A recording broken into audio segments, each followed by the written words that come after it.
cet exercice en type force brute.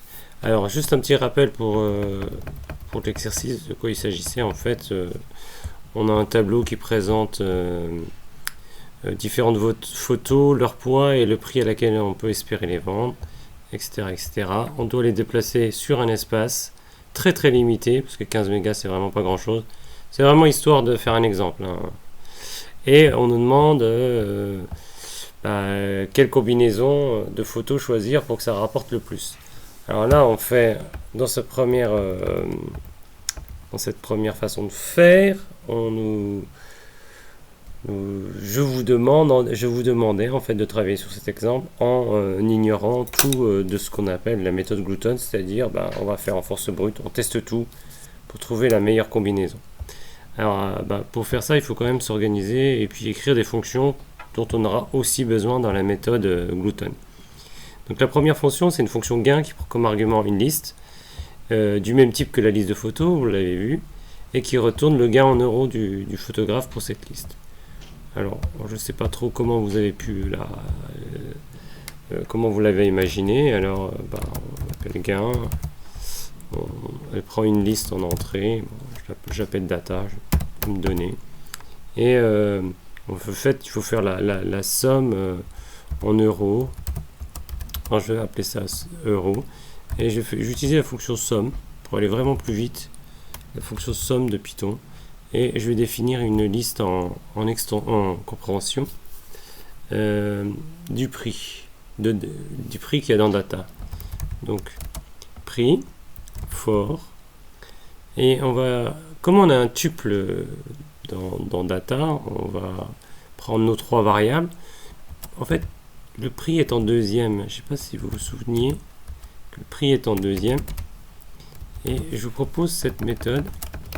J'ai pas besoin du poids en mégas, et j'ai pas besoin de l'intitulé de la fonction de la photo.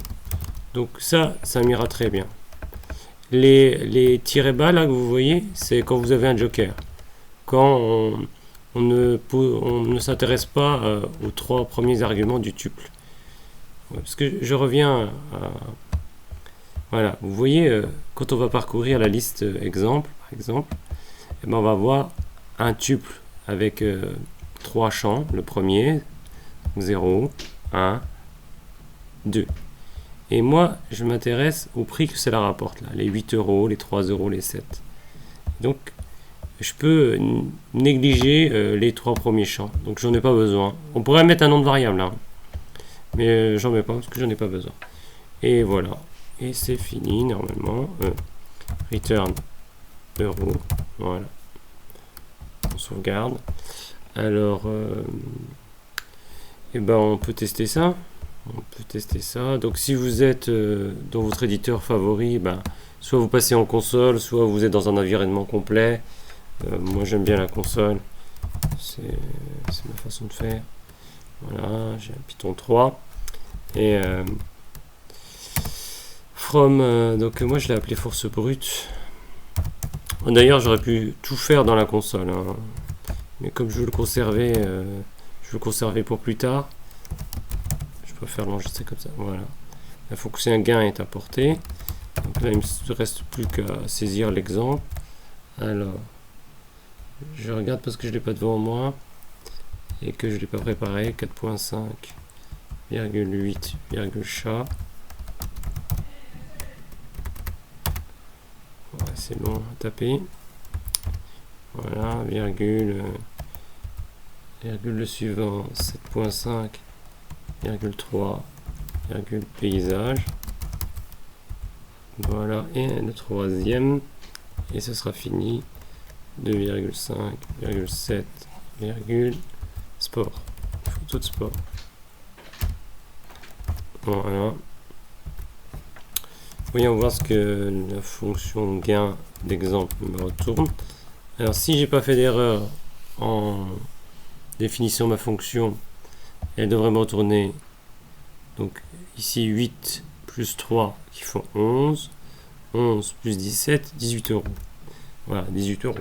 Ok. Donc voilà, c'est pas très compliqué.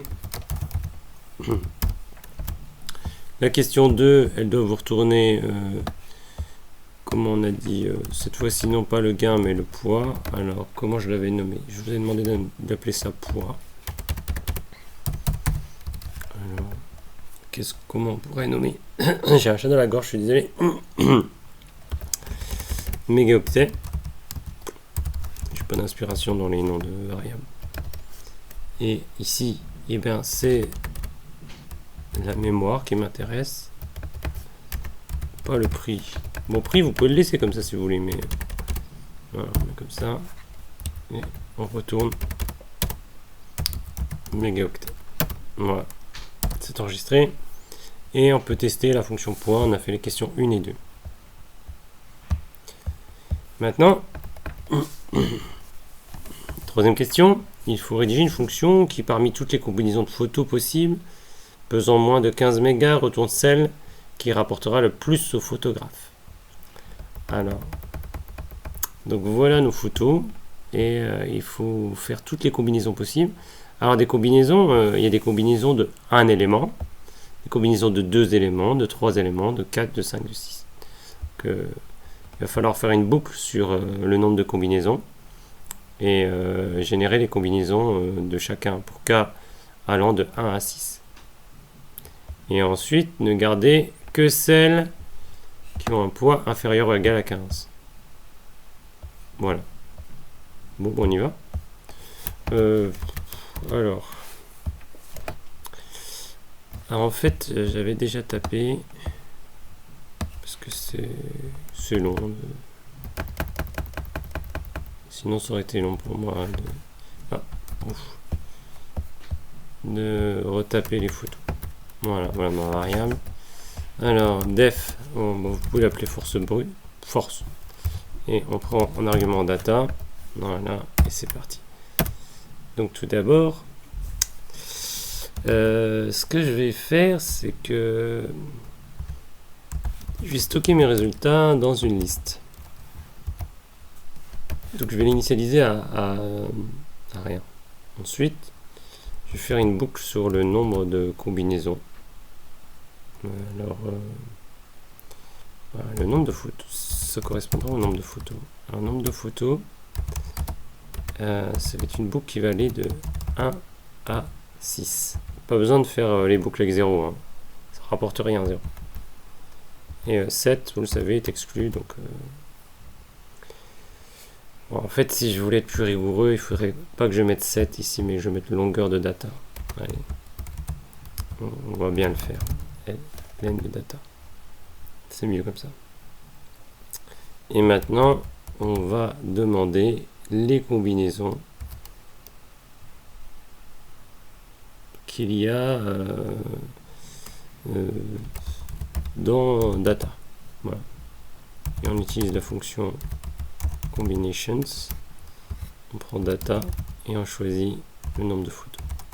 Donc, ce serait les combinaisons. Donc, au départ, 1, 2, 3, 4, 5, 6. Alors, maintenant, bien entendu, je ne dois garder que les combinaisons dont le poids est inférieur ou égal à 15. Parce que c'est 15 mégas. Voilà. Et si elle est inférieure à 15, ben vous savez quoi? Et ben je vais la stocker dans mes résultats, parce qu'elle est intéressante cette combinaison. Je la garde. Alors, si j'ajoute que combinaison, et ben en fait, je ne sais pas combien ça va me rapporter.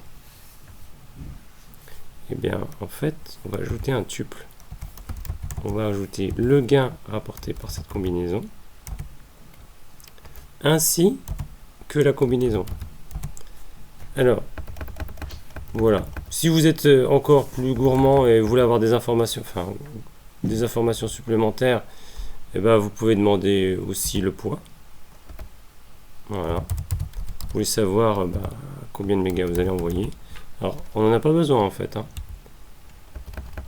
Mais c'est pour question de vérification, on verra comme ça si le poids est inférieur à 15. Et ben voilà. Alors, est-ce que c'est bon? Ouais, mais en fait, elles sont rangées dans n'importe quel ordre. Il faudrait les trier. Sorted. Donc on va trier notre... Ah oui. Alors, je fais souvent ça. Donc là, sorted, il va trier avec le premier argument, s'il n'y a rien qui est précisé. Donc il va trier en fonction du gain. Donc ce sera trié, et puis j'ai pas précisé, hors 300 décroissant, c'est par défaut. Et donc il n'y a plus qu'à retourner le dernier élément, le plus grand. Bon, pareil, une petite astuce pour avoir le dernier, on l'a déjà vu ensemble. L'indice -1, c'est le dernier. Et ben voilà. C'est bon ça. Ça devrait marcher. Est-ce que ça va marcher? Alors je vais pas m'embêter. Je suis en mode debug. Je vais demander de m'afficher le résultat qu'on peut obtenir avec force pour photo. Je m'excuse pour les puristes qui n'aiment pas les prints. Voilà. Donc j'appelle ma fonction force sur photo. Bon, d'ailleurs j'étais pas obligé de mettre ça là, j'aurais pu le mettre après. Et j'affiche. Voilà, je sauvegarde. On envoie. Python. C'est parti. Python 3. Je vais carrément importer. Comment s'appelle mon code?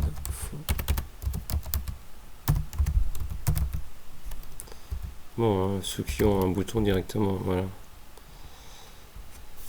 Alors, qu'est-ce qui m'affiche? Donc, il m'affiche. Donc, la combinaison la mieux, c'est celle qui rapporte. Elle rapporte 27 €. Elle pèse 15 mégapiles. Et c'est celle où il y a le chat, la photo de chat, 8 €. Et la photo de sport, 7 €. Et la photo de ville à 12 €. Vérifions bien que ça fait 15 mégas. Donc 4 plus 2, 6 et 1, 7, 7 et 8, 15. 15 mégapiles pour 27 €. Alors, a priori, ça doit être juste, mais en fait, il faudrait... C'est difficile à vérifier pour nous, savoir si c'est la bonne réponse. Puisque il faudrait vérifier toutes les combinaisons. Voilà pour la force brute. Alors, un tout petit avant-goût de la méthode Gluton, qui est relativement logique. Elle se dit, tiens, si je veux optimiser, soyons gourmands, soyons gloutons. En anglais, c'est greedy. Choisissons ce qui nous rapporte le plus d'argent tout de suite. Donc la photo qui me rapporte le plus, ce serait la photo de ville. Je prends tout de suite celle-là en premier. Photo de ville, 8 mégas, 12 €. Et après, je suis encore gourmand, je veux encore plus d'argent. Je voudrais bien prendre celle-là à 10 €. Ah ouais, mais là, elle fait 12 mégas. 8 pouces 12, je dépasse. Je ne peux pas prendre 10. Alors, si je ne peux pas prendre 10, qu'à cela ne tienne, je cherche une autre solution qui me rapporte le plus d'argent. 5, 7, 8. 8, c'est celle qui rapporte le plus. Donc, je prends celle de 8. Est-ce que c'est possible?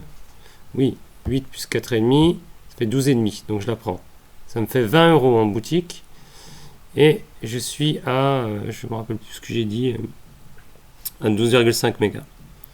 Donc, c'est la photo sport, je peux la prendre. 2,5, ça passe. Voilà. Donc, la méthode Gluton sera comme ça. C'est au lieu de chercher dans toutes les solutions, on va essayer de choisir tout de suite. À chacun de mes choix, je vais essayer d'optimiser le choix localement pour espérer obtenir à la fin, globalement, une solution optimale. C'est ce qu'on programmera dans la prochaine vidéo. Merci d'avoir suivi. À tout de suite.